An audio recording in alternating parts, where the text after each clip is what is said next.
ఒక వ్యక్తి విశ్వాసము కలిగి పాస్టర్ గారు నాకు ప్రార్థన చేయండి అని రావాలి. అప్పుడప్పుడు గమనిస్తూ ఉంటాను, నీరసంగా ఉంటే పాస్టర్ గారు కనీసం ఇంటికి రాలేదు, కనీసం ప్రార్థన చేయలేదు, ఏమో వస్తే నా చేత చేయించుకుంటూ ఇష్టం ఉందో లేదో నీకు.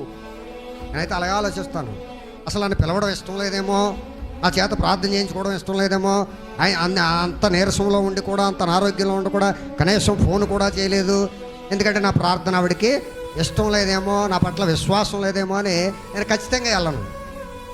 ఒక వ్యక్తి పట్ల కార్యం జరగాలంటే ఆ వ్యక్తి ఏం చేయాలమ్మా? విశ్వాసం కలిగి ఉండాలి. ఆ విశ్వాసమే దైవజనుడినైనా, పక్కింటి వ్యక్తినైనా, సంఘ పెద్దనైనా, ఎవరినైనా ఇంటికి పిలిపించి ప్రార్థన చేయించుకోగలుగుతుంది. ఆ విశ్వాసం లేనప్పుడు మనముగా వెళ్ళి ఎంత ప్రార్థన చేసినా కూడా ఆ వ్యక్తి పట్ల 100% కార్యాలు జరగవు. కాబట్టి మనం చేసేటువంటి ప్రార్థన వృధాగా పోకుండా, వ్యర్థము కాకుండా, మనుష్యులకు ఉపయోగపడేదిగా ఉండాలి అంటే